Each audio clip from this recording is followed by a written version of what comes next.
Hey guys, how's it going? It's Colton here. Today we're taking a departure from the Osamatsu-san content to talk about Spy Family, one of my favorite series of all time. Currently ongoing from mangaka Tatsuya Endo. I am caught up to all the official releases with volume 13. I will say that I'm caught up to the current chapters as well because they've been released online and translated to English. The series is amazing in my opinion. I really have fallen in love with it in a short amount of time. From the first time I watched it with my girlfriend, we immediately blew through season 1. Season 2 was half the length, sadly, but it was still really good. Where season 2 ends, and this is where the idea for this new subset of videos that I'm making called Book Talk comes in, is that we're going to look at the continuing story of Spy Family after season 2.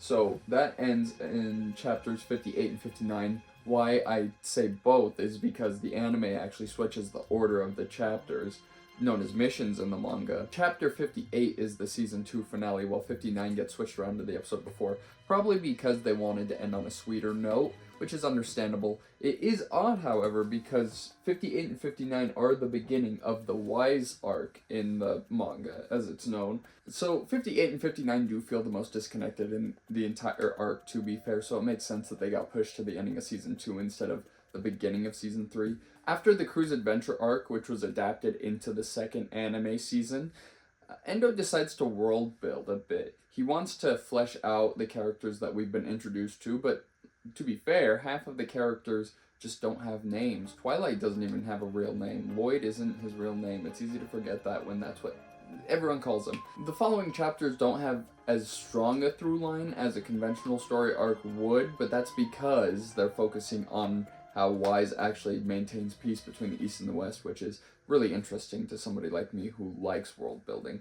Season 1 ends at mission 38. Season 2 ends with 58 and 59, obviously, like I said.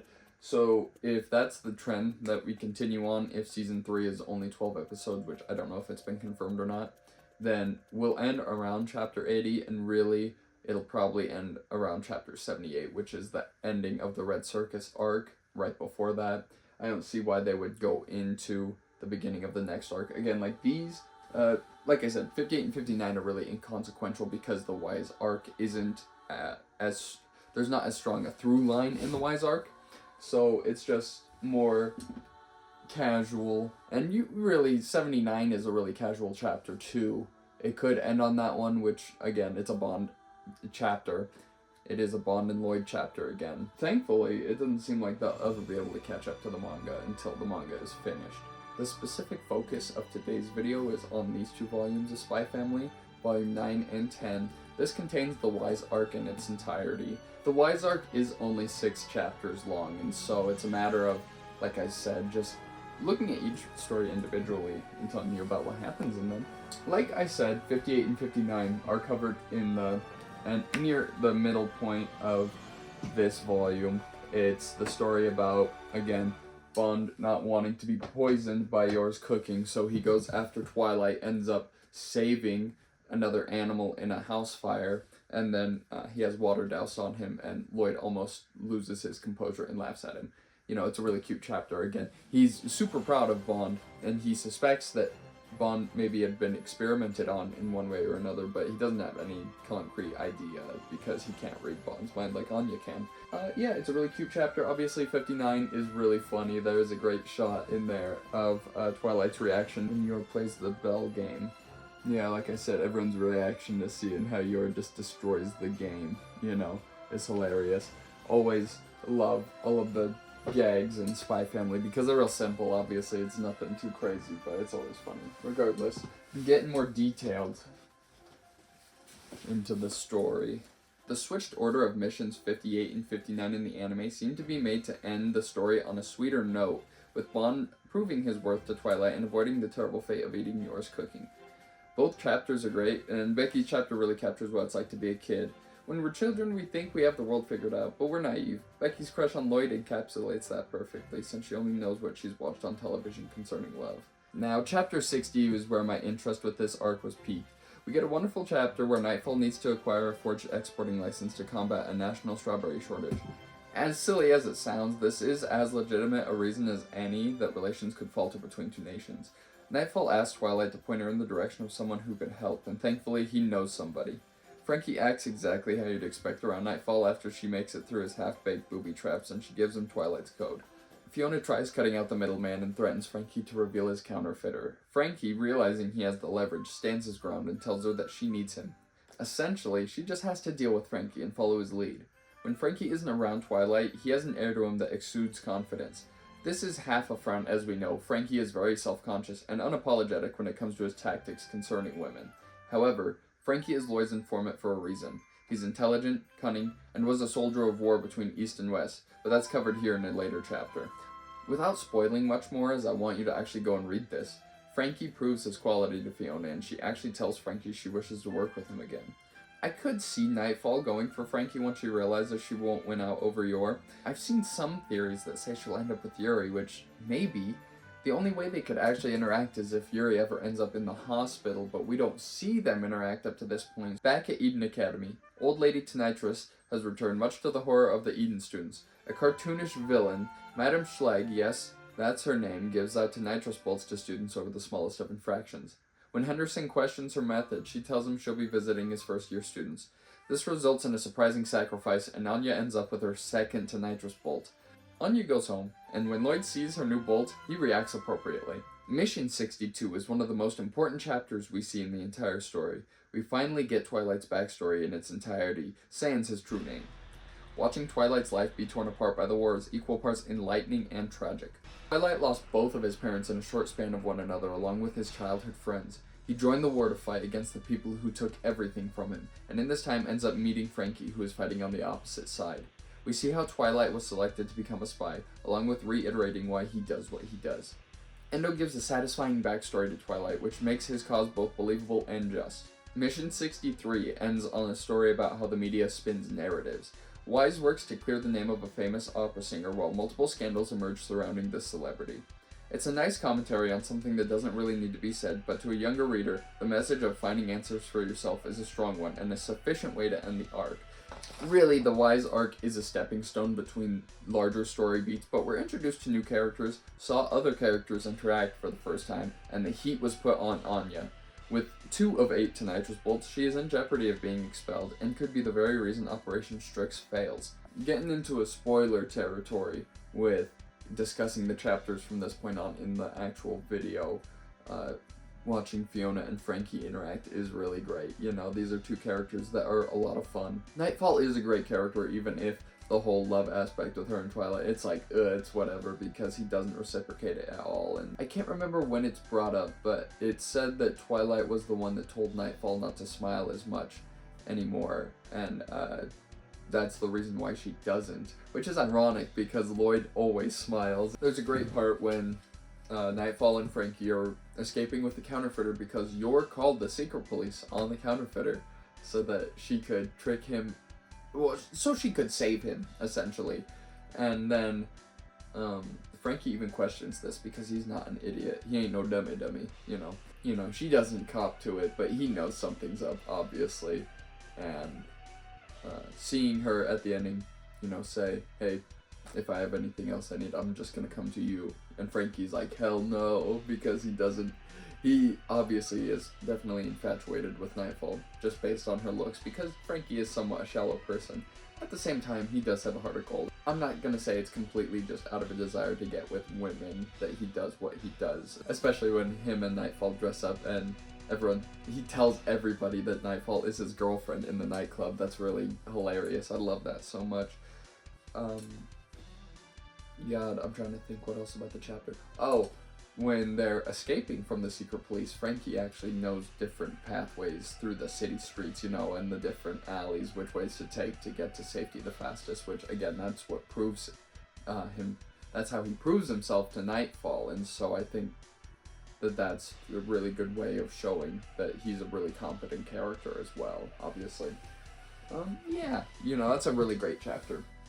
Yeah, just thumbing through, you know, chapter 61 has a lot of really great artwork. Madame Schlegg is drawn really great. She looks like everyone's grandma, you know what I mean? Yeah, Damien not having his handkerchief and Anya giving her his, thinking she has a second one when she doesn't. Obviously, the artwork when Anya gets the Tonitrus bolt, that's really great stuff. Endo is amazing at doing facial expressions. Yep, ending on Anya getting the Tonitrus bolt in Volume 9 is a really strong end for sure, because again, it puts the heat on Anya and makes it to where it's like, we're not sure if she's actually gonna be able to pull through all the way. It's Anya's first year at Eden Academy, and she's already a quarter of the way to being expelled, so we'll see how she does. Like I said, I obviously I know what's happened a little bit farther ahead, but not too much has actually happened. So what I will say is that moving on to Volume 10, so obviously Chapter 62, really strong chapter like I had said in the written portion. You know, seeing Twilight get slapped by his father not really letting him be a child, even though the war is happening. Obviously, it's a terrifying time for everybody, but even children, they need to be given time to be kids, and that's really the tragedy. Besides him losing his father and then his mother, his best friends just as a child, even though his friends are revealed to be alive, when he meets them in the army, they die on the mission they're going out on. Like the first and last time he sees them as adults, they die. So, it's really tragic for the character. Obviously, he's recruited to become a spy because he had faked his name to get into the military to be able to fight. Obviously, Twilight drops his name. He says he doesn't mind letting go of it because everyone that knows it is dead, which is really a powerful statement. I think that it gets you into the mind of why, again, you see it when he met Donovan Desmond, that he fights for the children. That's the whole point for him. So, you know, it's really great, and it makes Twilight one of the better protagonists in all of anime, because even if he's not perfect, he's goddamn near perfect. And like everything he does, he's a skilled assassin just as good as you're, realistically.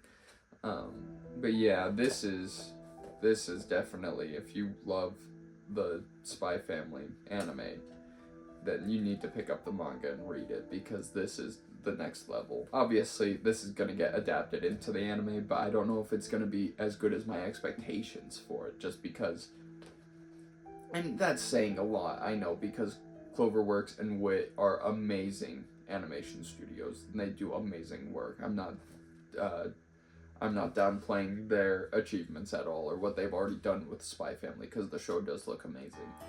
But yeah, just a really great chapter, in my opinion. The chapter is really just about Handler being pissed at the rookie for just, like, reading the tabloid newspapers and believing everything. That's the power of tabloids and journalism in general. Obviously, you skew people's viewpoints to what you want it to be, because that's what creates the story, you know what I mean?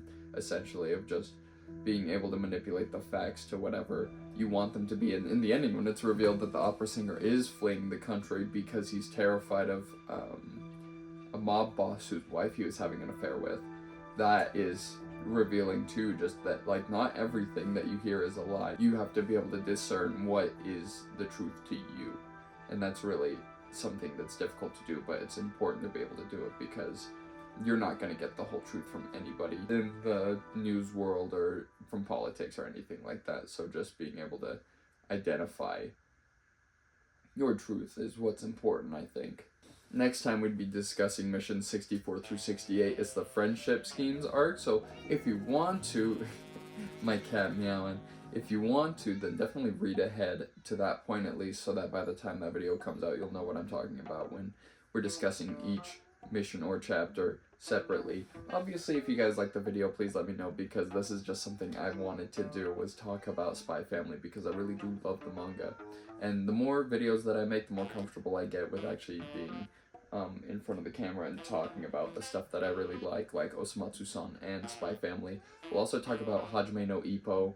We'll talk about JoJo's Bizarre Adventure. We'll talk about Berserk. I know my younger brother wants me to read that. I bought him the first omnibus a while ago, and he's read it before, the entire series, you know. Same with my older brother, who's read all of Hajime no Ippo, seen all the anime.